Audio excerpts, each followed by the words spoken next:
Hello guys, നമുക്കിപ്പോൾ ഇന്നൊരു രസമുണ്ടാക്കാം.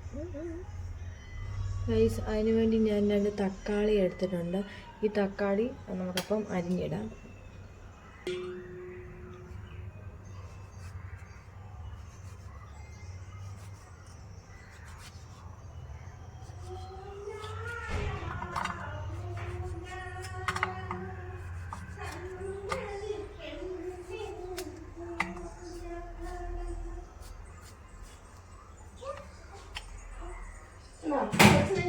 ഇതിലേക്ക് കുറച്ച് ഇടിച്ച വെളുത്തുള്ളി,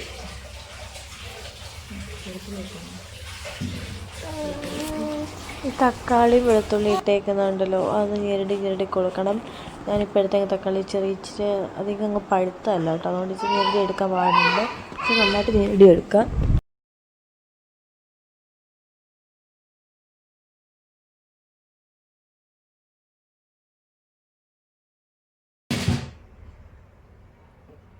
കുറച്ച് മഞ്ഞപ്പൊടി,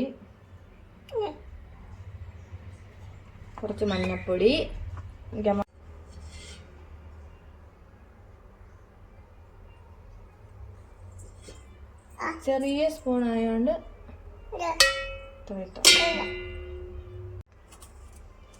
കായപ്പൊടി,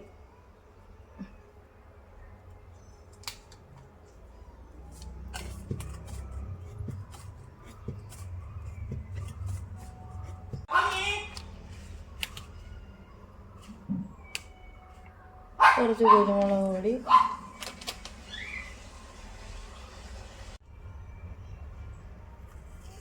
കുറച്ച് ഉപ്പ്,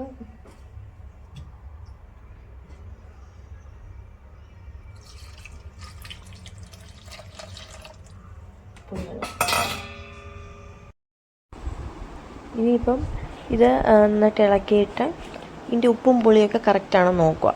ഉപ്പും പുളിയൊക്കെ കറക്റ്റാണോ നോക്കിയതിന് ശേഷം ഇതിലേക്ക് ആവശ്യാനുസരണം വെള്ളം ഒഴിക്കണം. ഞാനൊരു 2 കപ്പോളം വെള്ളം അല്ലാണ്ട് എക്സ്ട്രാ ഒഴിച്ചിട്ടുണ്ട് കേട്ടോ.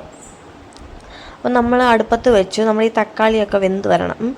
പിന്നെ കടുക് വറുക്കുമ്പോൾ അറിയാമല്ലോ, ഞാൻ കടുക് എടുത്തിട്ടുണ്ട്. കുറച്ച് ഉലുവ ചേർത്തു. ആദ്യം തന്നെ ഒരു കാര്യം പറയട്ടെ, ഉലുവ പൊടി ഉണ്ടെങ്കിൽ നമ്മൾ മറ്റേ കുരുമുളക് പൊടിയൊക്കെ ഇട്ടപ്പോൾ അതിൻ്റെ കൂടെ തന്നെ ഉലുവപ്പൊടി ഇടായിരുന്നു കേട്ടോ. പിന്നെ അതുകൊണ്ട് ഉലുവ കടുക് വറുക്കുക. പിന്നെ കൊച്ചുള്ളിയും വറ്റൽമുളകും കൂടെ കരിയാപ്പില ഇട്ടാണ് കടുക് വറക്കുന്നത്.